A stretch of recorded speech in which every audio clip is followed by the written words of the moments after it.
எல்லாரும் அவங்கவங்க தெய்வத்தை அவங்கவங்க மொழியில் வணங்கிட்டு இருக்கும்போது அவங்களுடைய ஒரு மொழியவே தெய்வமாக வணங்கிய இனம் நம்முடைய தமிழ் இனம் தான்.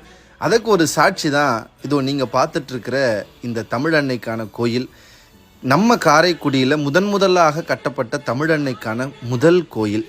வெளியில் ரொம்ப அழகாக ஒரு மொழிக்கு வரி வடிவம் ரொம்ப முக்கியம்ல, அதனால் அந்த வரி வடிவத்திற்கு ஒரு தாய் எழுத்தாணியோட எழுத்து வடிவத்துக்கு, இன்னொரு பக்கம் ஒளி வடிவம் ஒரு மொழிக்கு அவசியங்கிறதால இந்த ஒளி வடிவத்திற்கு ஒரு தாய்.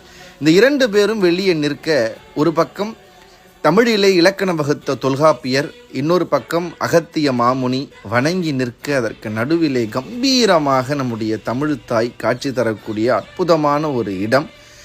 தமிழை தெய்வமாக வணங்கிய தமிழர்களினுடைய மாண்புக்கு ஒரு சான்று காரைக்குடியில் இருக்கிற இந்த தமிழன்னை கோயில்.